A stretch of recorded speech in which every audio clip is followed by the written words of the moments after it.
Please be seated. Hello, Your Honor. Hello. This is a case of Carroll versus Parr. Thank you, Jerome. Good day, everyone. Good day. Ms. Carroll, you say you are here to save your family. You are certain Mr. Parr is the biological father of your 3-year-old son, Dawson. You say his denial has torn your family apart, and you are here to put his doubts to rest. Is that correct? Yes, Your Honor. Mr. Parr, you say you have always wanted children, but truly believe Dawson is not your biological son. Yes, You Your Honor. claim Miss Carroll has tormented you for 3 years, and you are ready for the games to stop and the truth to come out. Is that correct? Yes, Your Honor. So, Miss Carroll, you say your family's in jeopardy? Yes. Tell the court why. Because I feel like he looks just like Dawson. We've been going through this for 3 years, and I just want some answers. I want to prove to him that he is his father. He looks just like him. You don't have a doubt, No, there's no doubt. but you say there's so much tension in your home. Yes. It's causing fights all the time. Like, he wants to go out and party and stuff, be home with us. And I feel like once I prove that he is Dawson's dad, that he'll want to come home to us and want to make this work. You haven't been committed to the home, Mr. Parr? Not really, Your Honor. And why is that? Our relationship, we've been back and forth off and on for the past 7 years. And the last little over 3 years that Dawson has been on this earth, she has put off the DNA test. I don't feel that he looks like me. I do not feel like I think he looks just like him. And there was only one time where I made a mistake. Otherwise, he's the only other person I've been with. You say only one time you made a mistake? Yeah, What was that mistake? We weren't even together. We had been on a break. A friend had texted me and asked if I wanted to go on a camping trip with her and 2 other people. So we went on a camping trip, we had some drinks, went on the lake. We got back to the campsite, we had a few more drinks, one thing led to another, and I hooked up with somebody else. We were not together. We got back home, a couple weeks or so, and then we had ended up fixing things, and we had gotten back together, and then I just didn't feel like myself. So I had a family member tell me that I should probably take a pregnancy test. She brought the pregnancy test home. I had taken it, and immediately after I peed on it, it turned positive. And if it would have been the guy that I hooked up with on the camping trip, there was no way it would have popped up that soon because I was not far enough along. So how soon after this camping trip did you find out you were pregnant? Couple of weeks, I think. It wasn't long at all. So it's your testimony that there was a result on the test so quickly, you felt like you had been pregnant for a while. Yeah. I ended up going to the doctor right after I took the pregnancy test. A couple of days later, I made a doctor's appointment and went to the doctor. They told me the date I conceived was the weekend that I was on the camping trip. But the next week I went and got an ultrasound done. They were measuring Dawson and looking around, and they had told me that my due date was wrong. Dawson was measuring farther than what I was. They could not give me an exact due date due to having the IUD and not having a period. So they said by the ultrasounds and seeing how far along I was, that their original date of conception was wrong. So when did you find out about the pregnancy, Mr. Parr? I found out as soon as she took the pregnancy test. And what was your reaction? My reaction at that point was I wasn't really sure what to think. I knew about the camping trip. I didn't know what to think until they came back with the dates, and they put those dates right on with the whole weekend that she was on that camping trip. And then you said to yourself, I am not Dawson's biological father. Yes, I did. And so when the doctor revised the conception window, when did you find that out, and what was your response to that? I actually never heard about that until really just today. Today? Yes. You had no clue that Ms. Carroll had gone to the doctor and the doctor saw Dawson. He was bigger than what they would have thought, so they revised the conception window. No. No clue. Nope.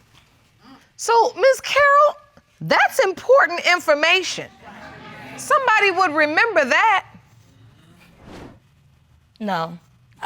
He was there at the house. We had 2 family members with us, and they had went over the ultrasound, And I showed them pictures, and I had told them that they had no way to pinpoint what date I actually was or when I had conceived, and that they had changed it and said I was farther along because Dawson was measuring bigger. But you're in a relationship where this paternity issue keeps rearing its ugly head. You testified to that, both of you. How is it that somehow during these arguments, conversations, that you have not hammered home that the conception window was off? Why doesn't he know this? Why is he saying he doesn't know this? And truthfully, what incentive does he have to lie? I don't know. I honestly thought he knew. I have no reason to hide it because I believe that he is Dawson's dad. I want nothing more than to prove that. Like, I want nothing more than Dawson to have his dad in his life. And this is why I feel as if she's been hiding something this whole time. I feel like, almost like she knows that I'm not the father. If you want more episodes of Paternity Court, make sure to subscribe and click on the notification bell. So, Miss Carroll, did you ever tell this other man, the man from the camping trip, that he was Dawson's biological father? I never told him he was the father, but he knew that I was pregnant, and he knew that there was a chance because after they had told me the day I had conceived, I did bring it up to him, but I never once said, "You're the father." And his response was what? Nothing. I never heard anything back from him. He never responded. No. So he had no interest in Dawson? No. And I can see that when you talked about this man at the lake and the way he just said, he just disappeared. And the fact that Mr. Parr is denying, at the end of the day, you're the mother, this is your baby. I can see in your eyes this hurts you very much.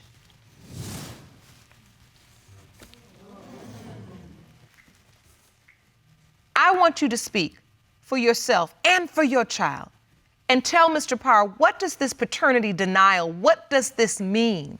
How does this make you feel? It just sucks. It hurts because I truly believe that he's Dawson's dad. And I want my son to have his dad there. He needs somebody there for him. He looks just like him to me, his nose, his eyes. There was a point when Dawson was in preschool and he had turned blue, his feet, his hands, his lips. So I immediately took him to the hospital. They ran tests. They came back and asked me if me or anyone on my side of the family was diabetic. And I told them no, but I know Chris is diabetic. Diabetes runs in his side of the family.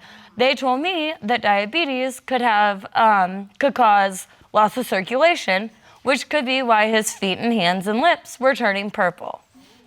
So that to me also made me think, okay, well, there it is. There's more proof that he's yours. No one in my side of the family has diabetes. But also nobody knows the history on the other guy's family either. And at that time, she had told me that I wasn't the father, and I had ran into a family member of hers at the gas station one day, and they told me that, well, you know, you don't have to worry about it. It's definitely the guy from the camping trip. So, Miss Carroll, you say you have no doubts that Mr. Parr is your child's biological father. You also testified that the pregnancy test was a huge deciding factor for you.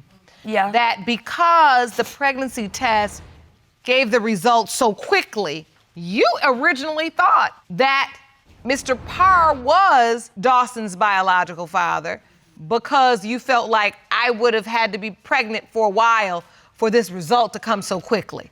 Yeah. If the conception window was closer, it would have taken longer for the result to come. Yes.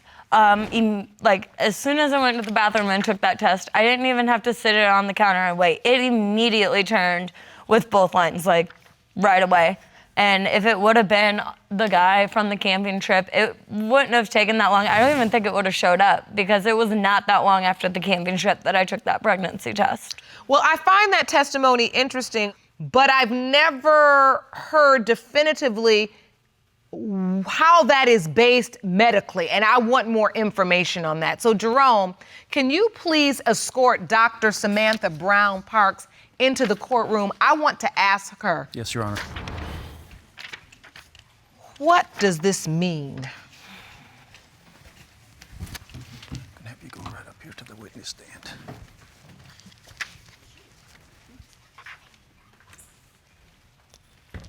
Hi, Dr. Brown Parks. Hi there, how are you? Wonderful. Thank you so much for being with us today. We are hearing testimony about the paternity relating to Dawson, baby Dawson. And Ms. Carroll has testified to something interesting, and so I want to hear from you. Is there something to her testimony that she felt like Mr. Parr would have been the child's father because how quickly those lines came up on that pregnancy test? So the minute sperm and egg come together and implant on your uterine wall, there is a hormone that's released called beta-human chorionic gonadotropin. Whoa, Easier that's a to mouthful. say. Beta-HCG is what we call it. Beta-HCG. So I brought a chart to explain this a little bit more. So ideally, we want to take a pregnancy test the day of the first missed period or after, because before that you can get faint lines, pink lines when they should be red lines. So there's a lot of variability. So ideally, It's interesting. there is a great window to start in. So before 2 to 3 weeks after implantation, you are more likely to not see anything. Between 3 weeks to 4 weeks, you are more likely to get that nice big red line, and then after 4 weeks it stays. There's no faking it at that point. So your testimony actually supports Miss Carroll's theory and thinking that because that line came so quickly. There's something to that. So depending on the specificity and the sensitivity of the test that you're using, it does make us lean a little bit more towards thinking that baby's been implanted for a while. Fascinating. Now, Mr. Parr, after hearing the doctor's testimony, does this change your feeling about Dawson's paternity? No, not at all. I'm getting older. I'll be turning 30 here soon, and I have no other possible children out there anywhere. That would be the only one that is a possibility. This is fascinating. Does Dawson call you dad? He's 3. He's 3, and I've been around him since, he was itty bitty. So I'm really the only person that he knows, so he does call me that. He calls him dad. They do things together all the time. They're outside. They work on the motorcycle together. They do everything a father and son should do together. And so it's your hope that this result today will resolve the paternity questions and you hope to get your relationship back on track? Yeah, I feel like if once we know the answer and I can prove that he is his dad, that it will help our relationship and it'll help him open up more to Dawson and have a better relationship with him. How about you, Mr. Parr? My hopes for today are just the truth. But I do feel that I am not the father, and I believe that that is the point that is going to be proven today. Well, I think we are at a place where our theories and our testimony have taken us as far as we can go. So I have the results for you. Jerome, may I have the envelope,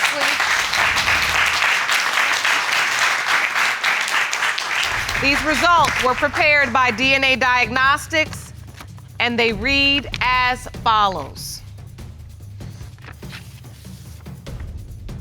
In the case of Carroll versus Parr, when it comes to 3-year-old Dawson Carroll, it has been determined by this court. Mr. Parr, you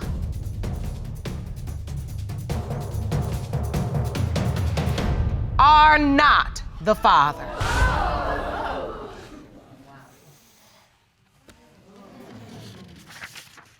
I'm sorry, you are not the father. I didn't think I was.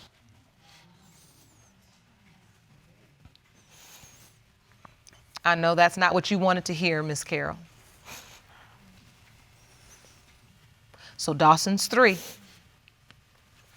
And we know now that Mr. Parr is not his biological father. Do you have any father listed on his birth certificate? No. Do you know where this other man from the camping trip is? I know where he's from. Like, I know people who still talk to him, but I don't talk to him. We haven't had contact in that 3 years. I mean, well, if he's the only other person you were intimate with, then in fact, he is Dawson's biological father. And I will say, we still have work to do for Dawson and for yourselves. And you're gonna have to be strong, and you're gonna have to get it done. If you need this courtroom again, we're here for you. If this other man says, look, I don't believe it either. If you need us, we're here, because we're about getting this resolved as soon as possible so that Dawson can have his dad, and in this case, maybe he'll have two. But we need the truth, and we got a part of it today. All right? We have counseling and resources for you both. I want you to take advantage of it. And again, if you need this courtroom again, we are here for you. I wish you all the very best. Court is adjourned.